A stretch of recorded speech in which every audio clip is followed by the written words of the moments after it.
Selamat pagi teman-teman. Selamat jumpa lagi dalam proses pembelajaran agama hari ini.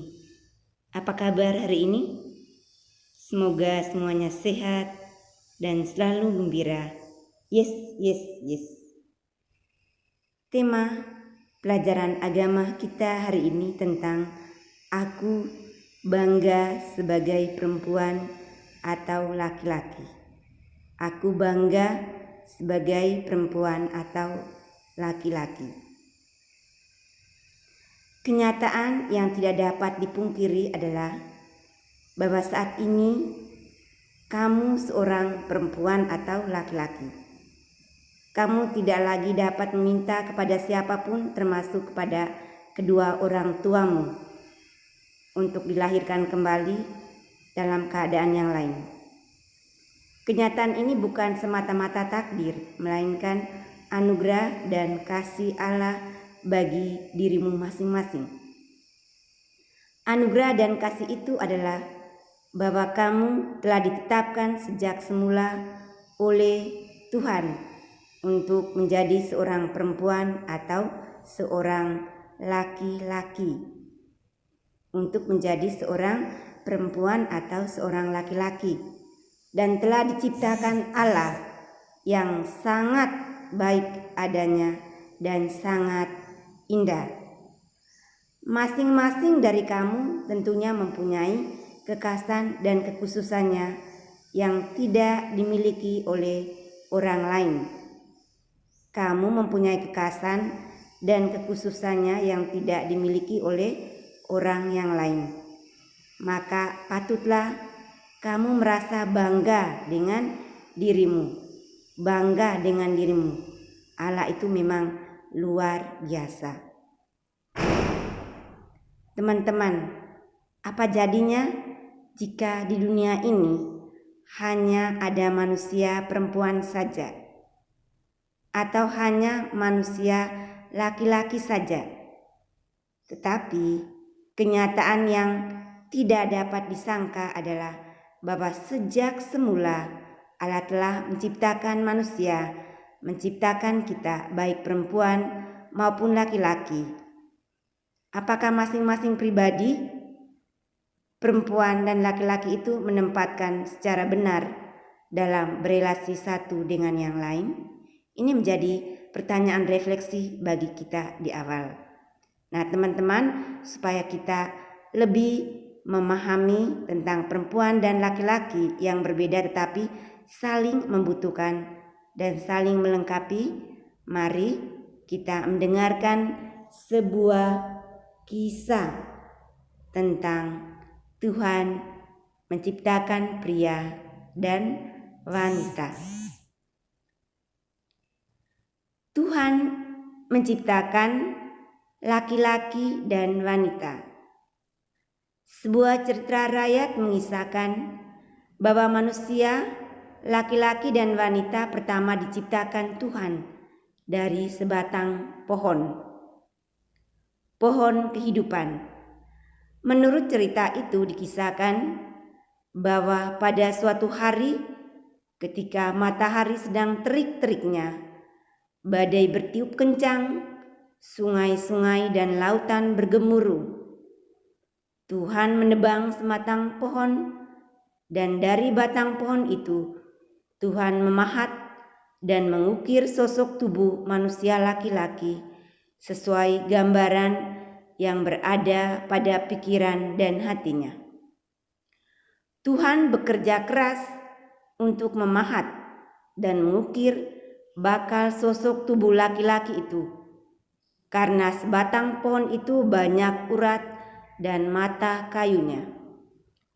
Sesudah selesai memahat dan mengukir bakal sosok tubuh laki-laki itu, Allah meniupkan nafasnya ke dalam hidung patung kayu itu.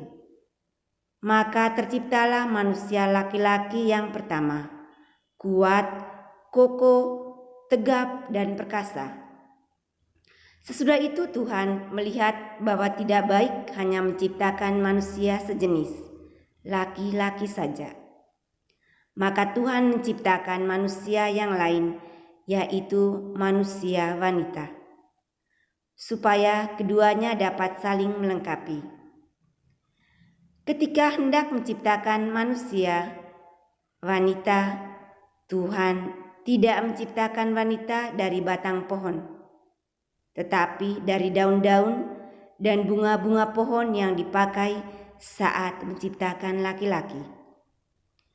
Tuhan merangkai daun-daun dan bunga-bunga itu menjadi sebuah janur yang menyerupai sosok wanita sesuai dengan gambaran yang berada dalam pikiran dan hatinya. Lalu Tuhan meniupkan nafas kehidupan ke dalam hidungnya. Maka terciptalah wanita pertama yang cantik, lemah lembut perilakunya, dan halus bahasanya. Sesudah itu, Tuhan menghantar manusia wanita itu kepada laki-laki. Manusia laki-laki menerima dengan sangat gembira teman hidupnya itu. Setelah beberapa hari, manusia laki-laki itu datang kepada Tuhan dan berkata, "Tuhan, makhluk yang Engkau berikan kepadaku membuat hidupku tak bahagia." Dia mempersoalkan hal yang kecil-kecil, berbicara tanpa henti, cengengnya minta ampun. "Saya mau mengembalikannya kepadamu." Tuhan berkata, "Baiklah," dan Tuhan menerima wanita itu kembali. Setelah beberapa hari berlalu, laki-laki itu datang kembali kepada Tuhan dan berkata, "Tuhan, hidup saya ternyata amat sepi tanpa wanita itu. Saya selalu teringat kepadanya. Saya teringat akan caranya dia berbicara dan berjalan, caranya dia menari dan memandang saya dengan sudut matanya. Saya terkenang akan cara dan bunyi tertawanya. Dia begitu cantik untuk dipandang dan begitu lembut untuk disentuh. Tuhan, berikan dia kembali kepada saya." Tuhan berkata, "Baiklah," dan Tuhan berikan kembali wanita itu kepadanya. Tetapi 3 hari kemudian, laki-laki itu datang lagi dan berkata, "Tuhan, saya tidak tahu harus berkata apapun. Sulit untuk menjelaskannya. Tapi saya berkesimpulan bahwa wanita itu lebih banyak mendatangkan kesusahan daripada kesenangan. Saya mohon, ambillah kembali. Saya tidak dapat hidup dengan dia." Tuhan menjawab, "Kamu juga tidak dapat hidup tanpa dia." Bingung dan putus asa, pria itu berkata, "Benar Tuhan, rasanya saya tidak dapat hidup dengan dia, tetapi saya juga tidak dapat hidup tanpa dia." Nah teman-teman, sekian kisahnya. Sekarang Suster mau bertanya kepada teman-teman, nanti kita akan berdiskusi di Edmodo. Apa makna yang kamu dapat dari kisah ini? Apa makna yang kamu dapat dari kisah ini? Lalu berikutnya, setelah teman-teman mendengar kisah ini, silakan nanti teman-teman menulis di buku catatan kalian. Silakan kalian menulis kalian bangga sebagai laki-laki karena apa. Lalu kalau sebagai perempuan kalian bangga sebagai perempuan itu karena apa. Silakan nanti ditulis, kamu bangga menjadi perempuan karena apa, dan kamu bangga menjadi seorang laki-laki karena apa.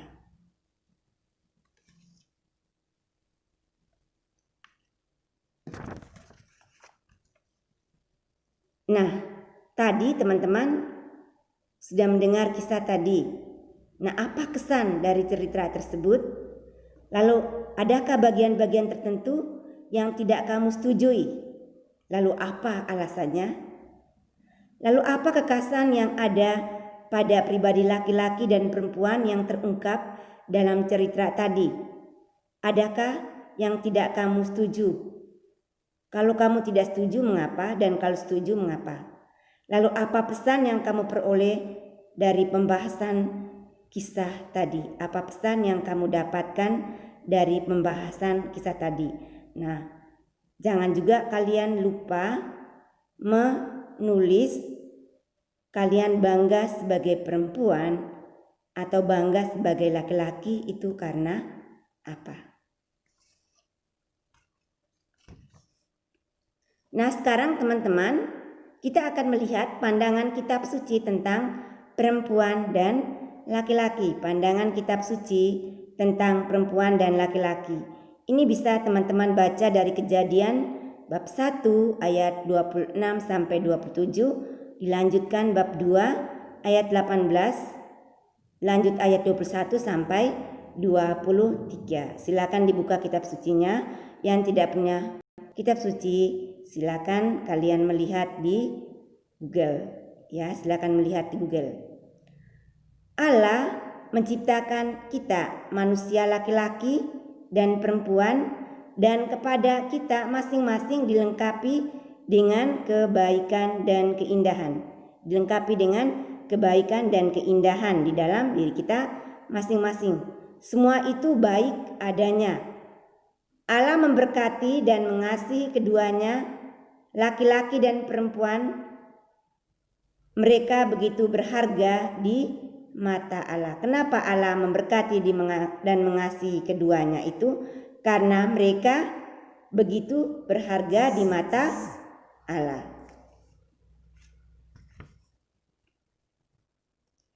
Kita patut bersyukur karena Allah mempunyai maksud khusus dengan menciptakan kita sebagai laki-laki dan sebagai perempuan. Yakni untuk apa? Supaya kita saling melengkapi dan saling mengembangkan satu terhadap yang lain. Dengan kata lain, laki-laki dan perempuan itu bersifat komplementer. Artinya apa? Saling melengkapi, saling mengisi satu sama lain.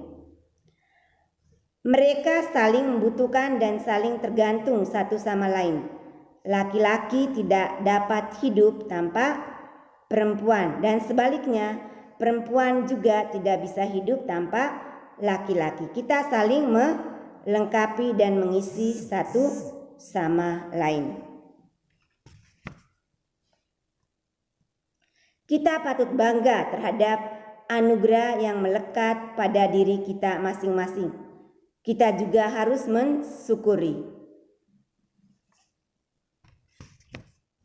Nah, setelah teman-teman mendengarkan penjelasan dari suster, silakan teman-teman nanti mengerjakan tugas ini di Edmodo atau di Google Classroom. Di Edmodo atau di Google Classroom. Yang pertama, sebutkan perilaku atau kebiasaan yang perlu dilakukan agar menjadi pribadi perempuan atau laki-laki yang membanggakan. Lalu berikutnya, jelaskan pandangan kitab suci tentang perempuan dan laki-laki seperti yang diterangkan dalam kitab Kejadian bab 1 ayat 28 sampai 27, dilanjutkan bab 2 ayat 18, dilanjutkan ayat 21 sampai 23. Nah, teman-teman, sebelum kalian mengerjakan tugas ini terlebih dahulu, kalian harus mendengarkan penjelasan dari suster supaya kalian bisa menjawab. Sekian dan terima kasih. Tuhan memberkati. Sampai jumpa lagi di proses pembelajaran agama berikutnya.